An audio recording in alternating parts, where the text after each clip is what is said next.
James Bronke, you're running for Congress for the 5th District of Michigan. Why are you running? And you're a Green Party candidate, correct? Yes, I'm Green Party. And, and I say I'm not part of the red or blue catfight. That's what I call it. And we're an independent party, and it really means that we're not strongly influenced by special interests. There's so many special interests in our country. We've got Big Pharma, we've got Israel, we've got the oil companies, we've got, the list is long. And I'm, the Green Party statewide in Michigan is quite active. We're a core group that's pretty strong because we really care. But we're not in large numbers. So pretty much it's my own campaign.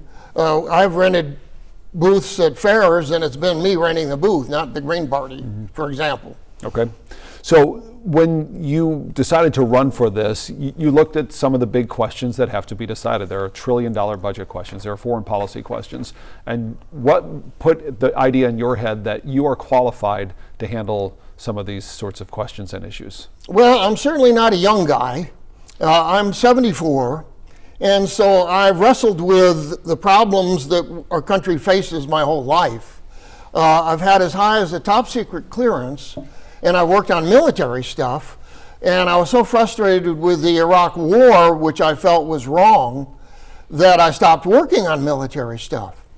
So I'm someone who actually has managed, I worked like on Boeing Dreamliner.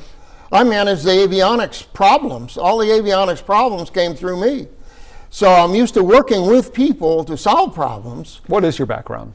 Well, I have a degree in electronic engineering and computer science. And I consider myself to be, an engineer, and I'm retired.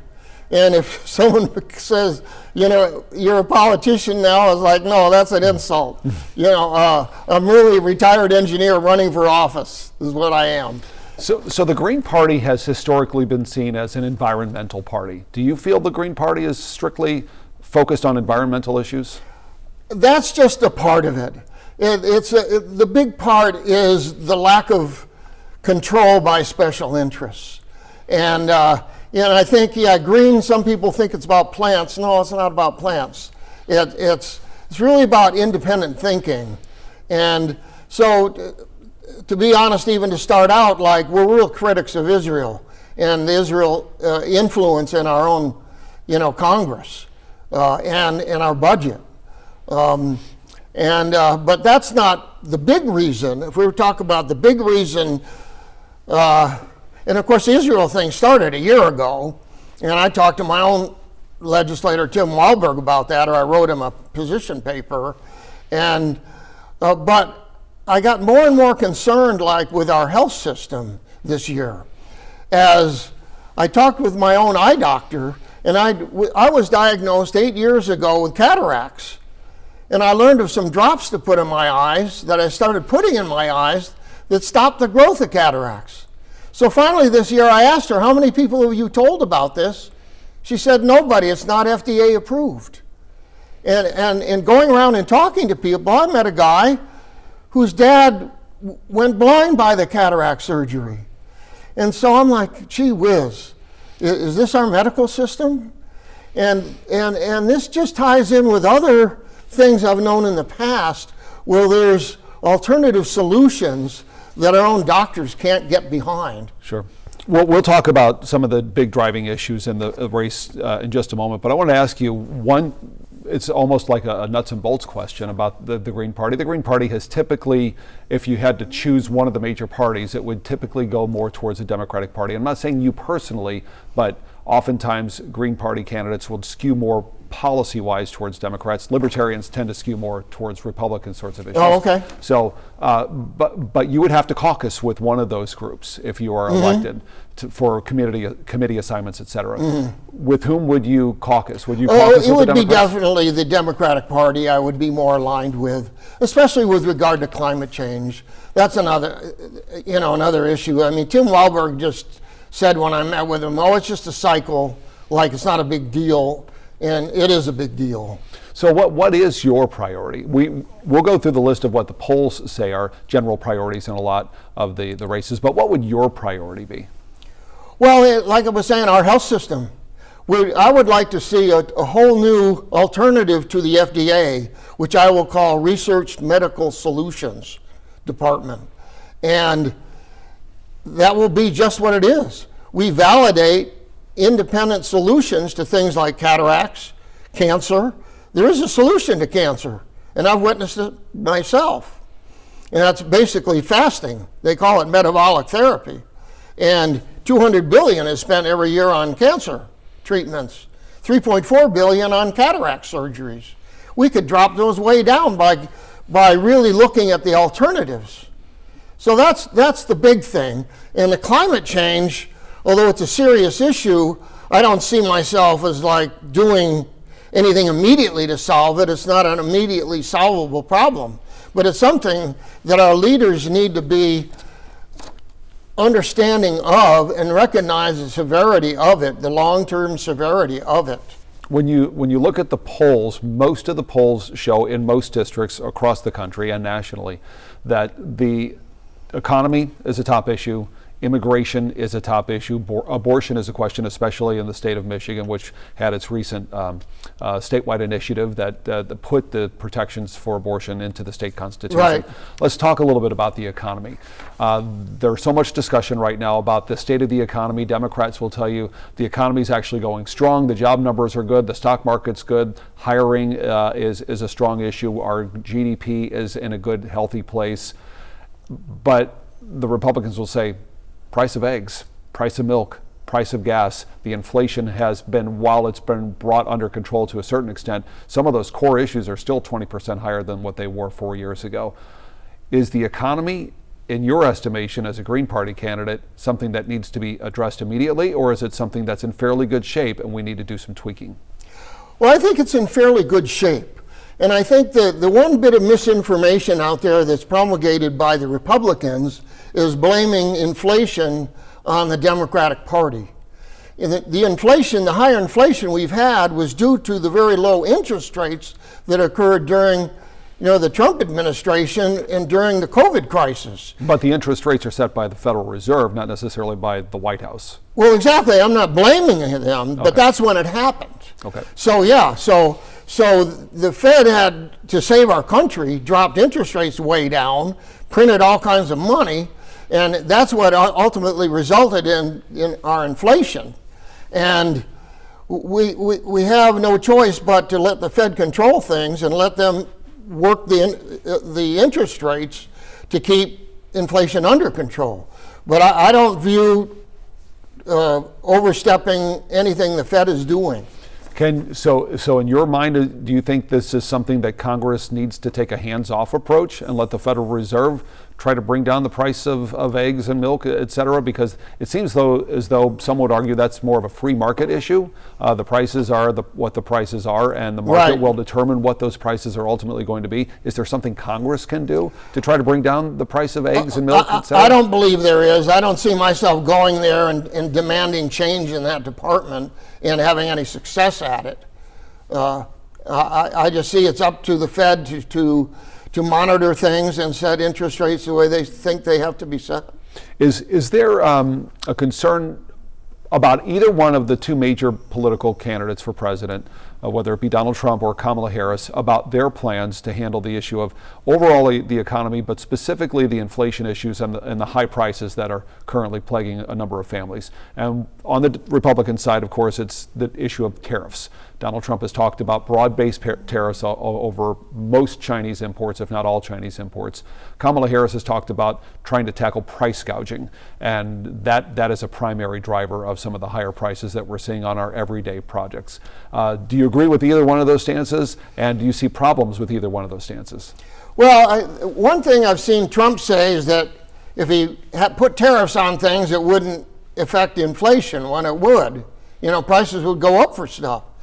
But that doesn't mean I'm necessarily against putting tariffs on stuff. I mean, there has been like 30 years of unfair trade between us and China. And they have put tariffs on our stuff sold there. but we haven't put tariffs here on their stuff that comes in. And we need to have an equal play on this. Do you believe in blanket tariffs or more targeted tariffs? Well, it would be targeted.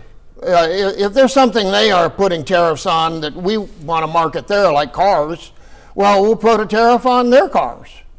What about the issue of price gouging? Is price gouging A, a problem, and B, is it a driver for the higher inflation that we're seeing right now? The economists have said it's somewhat negligible, but others would disagree with that. I don't have any evidence of it. And as an elected leader, if I get evidence of it, of course, price gouging is really against the law. Let me ask you about immigration. That's another one of the big drivers. And while immigration necessarily isn't a direct impact here, some would argue that it impacts the entire country, some areas more than others. The issue of immigration, though, at some point needs to be handled, the illegal immigration, not legal immigration. Right. What's the best way to handle that, illegal immigration? Well, I've always believed in a strong border and even putting the walls up. I used to live in Arizona. I spent many years living in Arizona, and I lived in Southern California too. And there's a big influx of Mexicans there. And there's definitely problems. You see it in Arizona, you don't see it here. And I respect Arizona's concerns, and as well as Texas in that regard. Do you feel like something should happen to the people who come into the United States illegally once they make it into the United States? There's a debate about whether those people should be processed, especially asylum seekers or people who claim to be asylum seekers, should be treated with a level of compassion. Don't send them back to the thing they were trying to escape, but they're still in the country illegally. And others are saying, you know what, the strain it puts on our social services, the quote unquote fairness issue of the people who come into the country the proper way, that issue needs to be addressed as well. Where do you stand on that? Well, that is a real tough issue. I mean, it certainly works to make sure they don't make it into the country at first, but once they're here, we have to treat them in a humanitarian fashion. And I'm not sure about these reports or like we're giving them medical benefits and stuff. I'm not really supportive of that. But it's still, I'm a humanitarian at heart. I think that, well, we might be forced to actually, send them back to their country. And I'm still for limiting any type of burden in our country by the illegal immigrants. What about it? And this is a longer term question that really has been discussed for probably 20 years, 30 years or so. And that would be some of the illegal immigrants who come into the country without documentation. They set up their life and they get jobs and they raise children. They have children in the United States. And essentially, other than the fact that they broke the law, for lack of a better term, by getting into the country illegally, beyond that, they have lived essentially a crime-free life. They've contributed to their societies. Their children go to the schools and they're going out and they're buying things and stimulating the economy. They're holding jobs and living in their communities.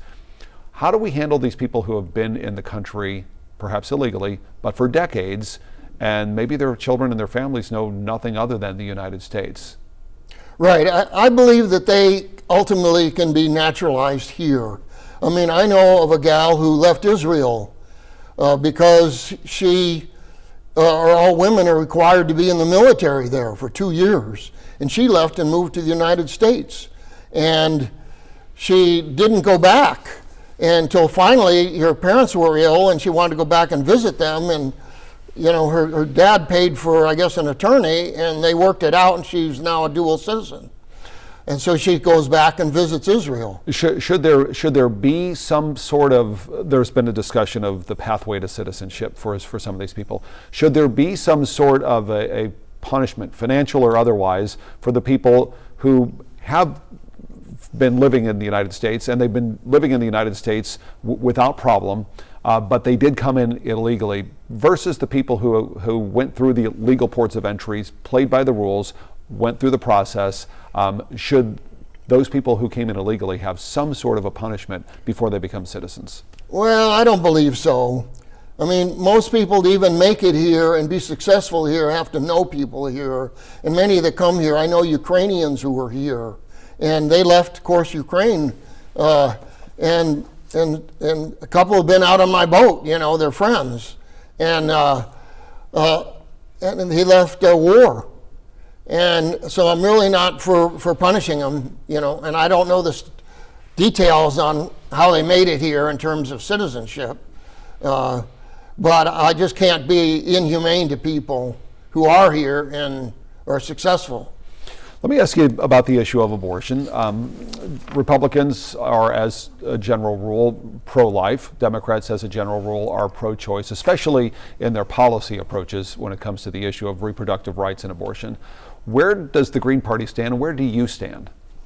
Well, the Green Party stands on a woman's rights, and we don't want to interfere with a woman's rights.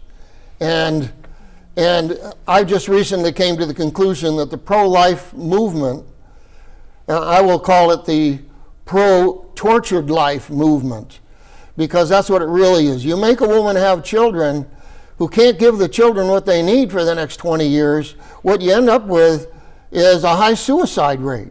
You end up with dysfunctional children. Sadly enough, no child is guaranteed a happy life from their parents in their raising. It just doesn't happen. We're seeing high suicide rates in this country. Like in 2000. Are you suggesting that most of the suicide rates are because women were forced to have children? I'm not saying that.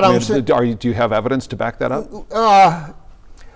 Well, there was a book written that talked about the statistics of when Roe versus Wade was implemented. The actual crime rate went down, and I don't have no real evidence, but I do know that children need a lot, and if they don't get a lot, they're dysfunctional.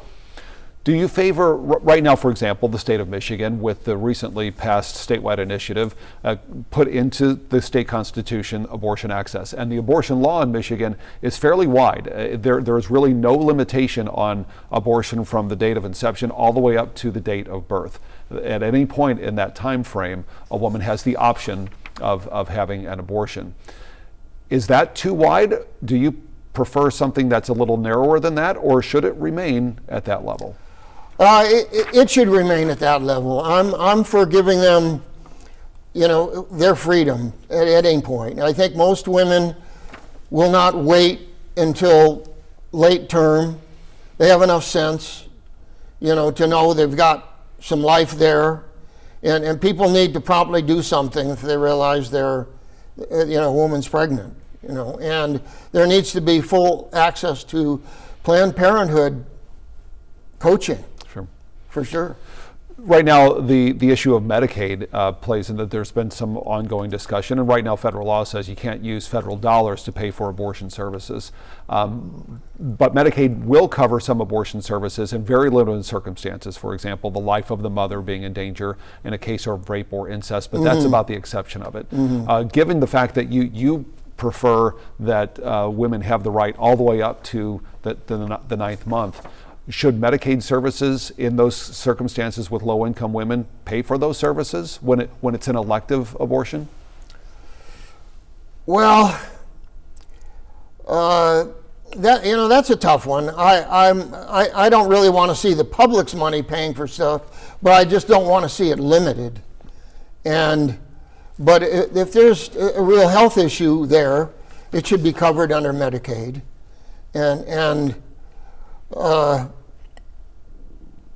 I think, though, most Republicans try to remove any access to any treatment at all, in any capacity.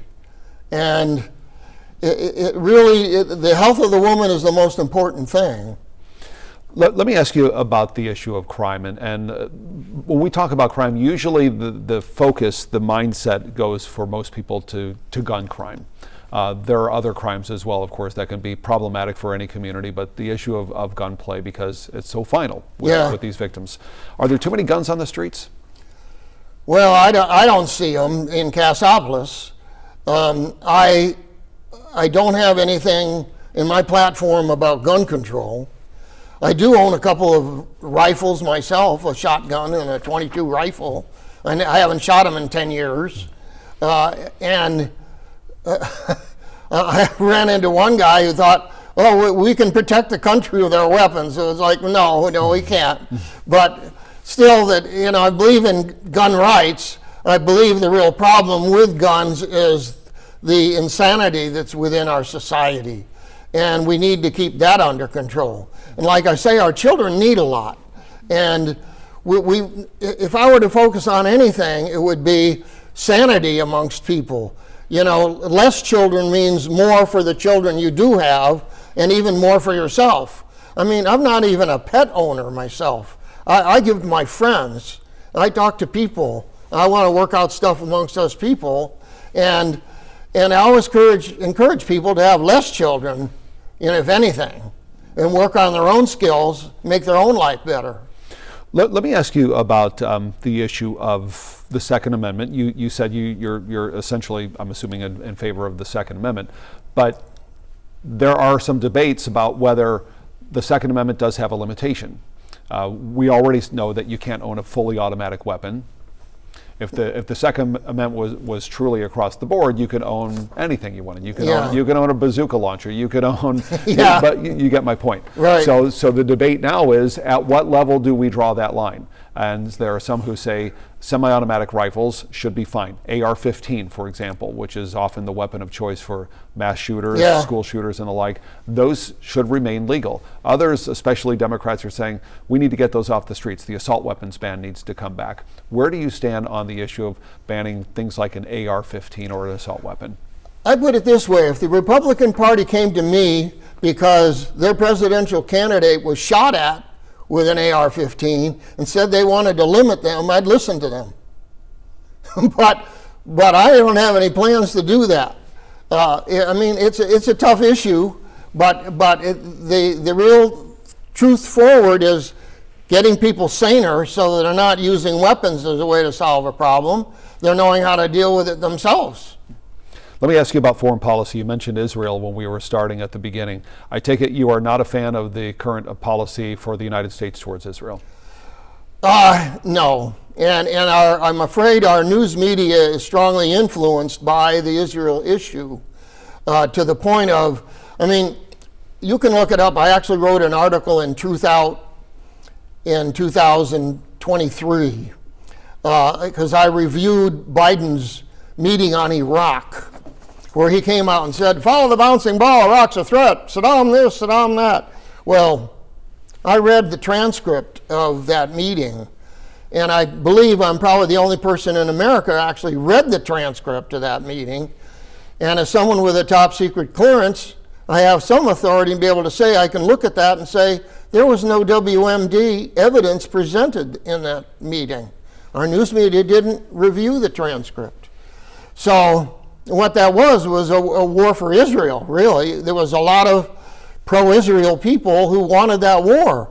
And we had a news media that was like constantly, like, you use the expression, keep throwing mud against the wall until something sticks. It was like, okay, yeah, the WMD issue is something that could stick. We could say Saddam, has got WMD, But that was 20 years ago. Let's talk about what's happening right now and moving forward. The crisis in the Middle East right now, the war between Gaza and Israel, the war between Israel and Hezbollah, that's something that we have to deal with today. And if you're a congressman, you may have to take some votes on this. Well, that's right. Pretty good chance you would have to take some votes on I'll have funding to vote and support, on that. et cetera. What do we do from this point forward, not looking back 20 years, let's look this point forward about Israel? Well, we first have to realize we are part of the problem there, not the solution right now. We send $5 billion cash there every year and $5 billion in weapons. And what's not reported, and even our own news media won't report honestly on a new round of violence. And they'll tell you, well, the Palestinian suicide bomber did this Monday. They don't tell you what Israel did on Saturday.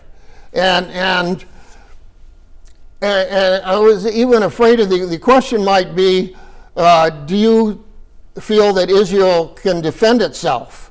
And I feel the right question is, does Israel have the right to defend itself on stolen land? If you look at a map from whom? Stolen from the Palestinians. If If you look at a map of So Israel now, you're debating that the Jewish people were not in Israel for the land called Israel currently for thousands of years? the Jews partially lived there. I mean, that does explain the temple, etc., correct? Israel doesn't have our Constitution. It doesn't have separation of church and state. That is one of the founding principles of the success of our country. We have to respect the property rights of everyone, no matter what religion they are, no matter who they are, if they own a property. I've seen plenty of reports and evidence of the Israeli military stealing property from the Palestinians. And they can show old maps historically that show this is the amount of land that the Palestinians had in 1946 and what Israel was, and then they show it now, and it's like Israel has encroached everywhere. Do you feel the same about any other theocracy in that area, whether it be Saudi Arabia, Iran, Syria, Jordan, Lebanon? Well, I know like Iran has actually a Jewish community there. And I don't hear them But it's not complaining. run by Jewish people. Well, I don't know all the details, but I don't hear them complaining there. And I do know that, Iran has their other modalities which we don't share, the women's rights and stuff. But I still see that we are still problem with supporting Israel no matter what they do.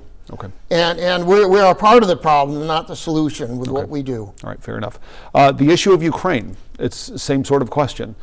Do we support Ukraine blanketly in the effort to try to keep Vladimir Putin from essentially resurrecting the Soviet Union? At least that's the argument of some. Yeah. And I've had people, argue like, well, Putin is afraid of NATO, but I didn't hear of Ukraine planning on putting nuclear weapons there, but there was talk about Ukraine being a part of NATO. And I'm not opposed to that. I support our aid to Ukraine because Putin is just, he's not advocating, democracy. He's literally a dictator who murders just about everyone who gets in his way. And I do have Ukrainian friends here, some that have been here for 20 years and some that just moved here.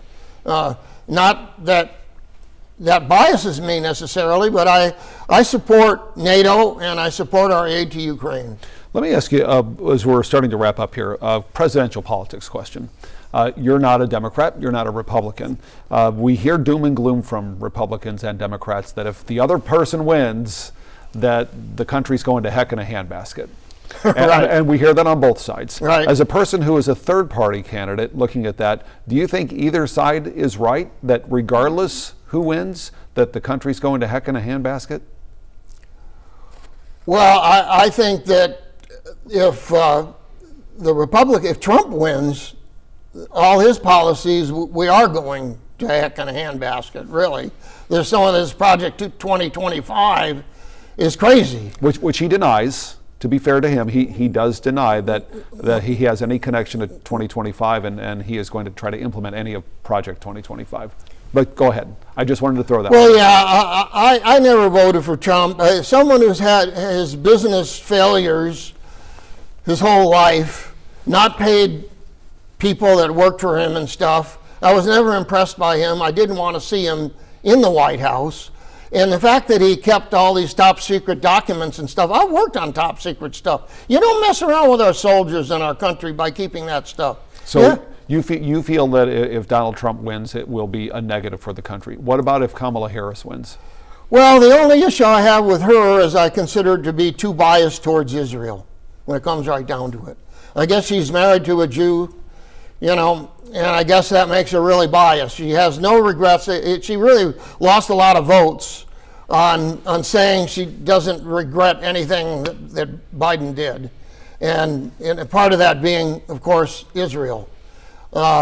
So that's my only problem with her. I think the Democratic Party overall, I share a lot of views with. Last question before I ask you to wrap up here, and that is, what do you think it will take in this country to make third-party candidates a viable candidate for the White House? Well, that's a good question. The ranked choice voting is really something I learned about through the Green Party, because they support that. That means you get, you maybe you talk about it a little bit on your news, but you actually rank your votes. And so third-party people can be considered a more legitimate candidate in that regard. Last question for you. This is your opportunity to tell the people why you think you should be the next congressional representative for the 5th District. Why is that? Well, I've even seen some recent interviews, like WNDU had a little interview, and I was on just yesterday. And I've heard Libby Urban speak, and I've actually met with Tim Walberg. And I feel they don't really have a vision for our country with a lot of these issues. And especially healthcare, which I've had personal experience with, which really motivates me more. Even I'm disappointed with Walberg with climate change. He doesn't realize how serious it is. And I have a vision to really change. As an engineer, I have a real vision to help our country deal with that problem in the long term, as well as healthcare. So I didn't hear any vision from them, and I've got a vision for people of the solution. Okay, James Bronke, thank you. Hey, Bob. Appreciate it. Thanks for watching. Like and subscribe to the WSBT 22 YouTube channel.